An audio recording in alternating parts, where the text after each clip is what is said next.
Добрый день, дорогие читатели и подписчики библиотеки поселка Топар. Предлагаем вашему вниманию юбилейный калейдоскоп «Лесной сказочник Виталий Бианки», посвященный к 130-летию писателя.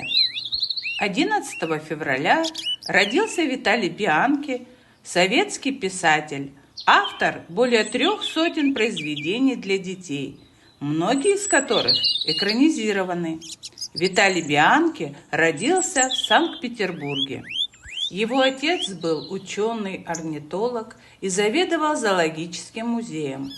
Он посвятил свою жизнь изучению природы, что оказало влияние на интересы, а также последующее творчество сына.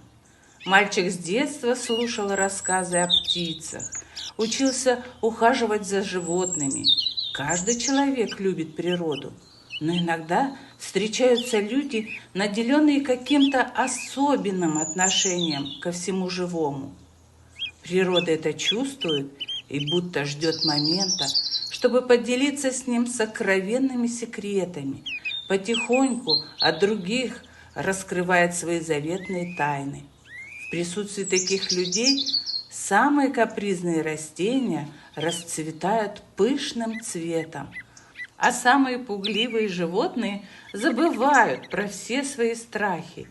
Одним из тех, кто овладел этим волшебным даром, был писатель и ученый Виталий Валентинович Бианки.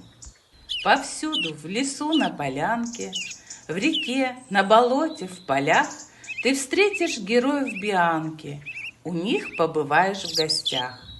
Первая повесть Виталия Бианки для детей «Лесные домишки» вышла в 1923 году. За 25 лет своей литературной работы Бианки написал около 200 сказок, рассказов, повестей. Юным читателям хорошо известны его рассказы и сказки: «Лесная газета», «Мышонок Пик», «Птичьи разговоры», «Первая охота», «Кто чем поет», «Ладка» и другие.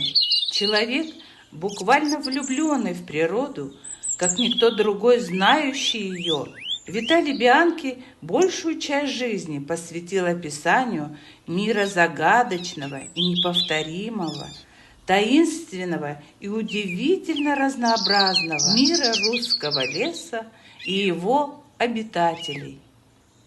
Чудесные книги Виталия Бианки ждут вас в нашей библиотеке. Приходите в гости!